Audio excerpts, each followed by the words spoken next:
Ok, faut qu'on parle. It's the poussière of Ohio, wearing his beautiful chapeau, but who's this caballero? The emperor of the Far West. When he degains his revolver, he can shoot a fly d'un seul geste. In the desert, there is person, never a coup de téléphone. He's a cowboy, poor and lonesome.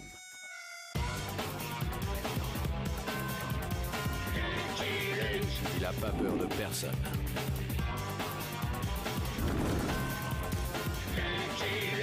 Pas surtout des Dalton. Il a pas peur de personne. Avant tout, pour celles et ceux qui ne le connaissent pas, petit rappel sur qui est Lucky Luke. Lucky Luke est un cow-boy solitaire qui rétablit la justice dans le Far West en poursuivant les bandits, notamment les frères Dalton. Il est accompagné de son cheval Jolly Jumper et quelquefois de Rantanplan, un chien à l'intelligence relative. Si vous ne connaissez pas cette bande dessinée, foncez! Aventure, humour, paysages grandioses, il y a même des clins d'œil à des personnages célèbres, c'est fabuleux. C'est un chef-d'œuvre de la littérature française. Depuis les premiers albums de 1947, dessinés et scénarisés par Maurice, jusqu'au plus récent, le dernier a été publié en 2022, les 124 albums de ce cow-boy solitaire plairont au plus grand nombre de lecteurs et de lectrices. Alors, foncez les lire! Enfin, après avoir vu cette vidéo, bien sûr. En 1987, un nouvel album sort dans les bacs, Nitroglycérine.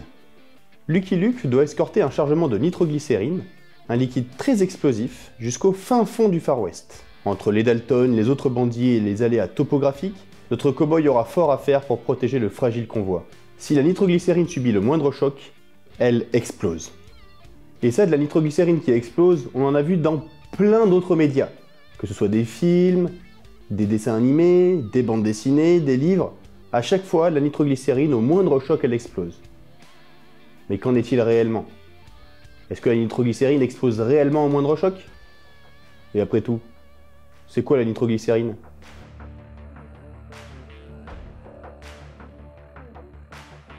Petit retour dans le temps, à l'époque du Far West. Je vous présente Ascanio Sobrero, jeune chimiste italien spécialisé notamment dans le raffinage du pétrole. Lors d'une de ses expériences, il mélange de l'acide nitrique concentré avec de l'acide sulfurique. Cette douce mixture est ensuite mélangée à la glycérine, rincée à l'eau froide, et il obtient la fameuse nitroglycérine. Cette expérience est dangereuse à bien des égards. Déjà, l'acide nitrique et l'acide sulfurique sont deux des acides les plus corrosifs. La moindre goutte sur la peau, et c'est la brûlure assurée. Ensuite, et c'est généralement le cas quand on fait des expériences avec des acides forts, la réaction est exothermique. C'est-à-dire qu'elle va beaucoup chauffer par elle-même, et il y a un risque d'emballement. Aussi, pendant cette expérience, il y a une production massive de gaz.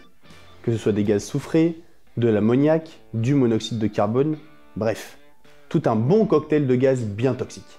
Mais bon, Ascanio Sobrero est un chimiste professionnel et talentueux. Il avait pris ses précautions et a survécu à son expérience. Voici donc notre petit chimiste italien en possession de la fameuse nitroglycérine.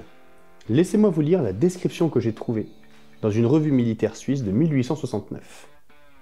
La nitroglycérine, quand elle est parfaitement pure, est un liquide incolore, plus lourd que la glycérine, parfaitement inodore et ayant un goût aromatique aigre-doux. Oui, des gens ont goûté la nitroglycérine. Enfin, pas beaucoup si on en croit la suite de la description. C'est un poison violent. Même une petite quantité sur la langue produit un grand mal de tête. Bref, ne goûtez pas à la nitroglycérine. Mais si ce liquide incolore est connu, ce n'est pas pour ses propriétés gustatives. C'est avant tout parce que c'est un liquide très explosif. Enfin, encore une fois, dans la fiction. Alors, est-ce que la nitroglycérine explose si facilement? La réponse est non. Pour tout vous dire, il n'y a que deux cas de figure dans lesquels la nitroglycérine va exploser. Premier cas, si elle est surchauffée, mais bien surchauffée, c'est-à-dire au-delà de 180 degrés. Il y a même des expériences qui ont montré que si on agitait un petit tison enflammé dans la nitroglycérine va brûler seulement le long du tison, et quand on retire le tison, la nitroglycérine ne brûle plus. C'est-à-dire qu'elle est quand même assez peu sensible. Mais alors, vous allez me dire, dans quel cas est-ce qu'elle explose? Laissez-moi vous parler du second cas, où la nitroglycérine peut exploser.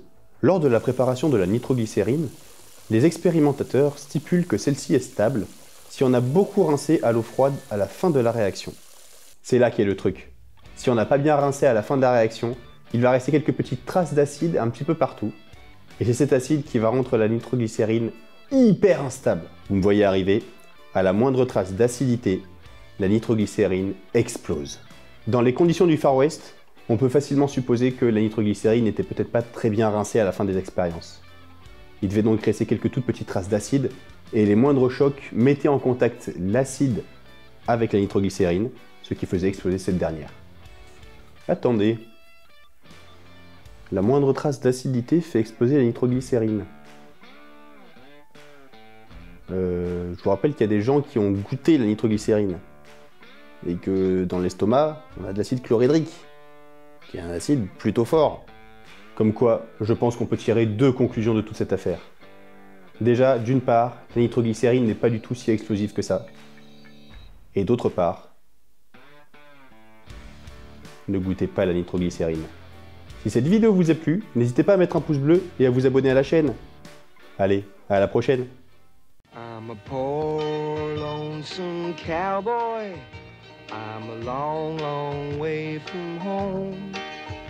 And this poor lonesome cowboy has got a long, long way to roam.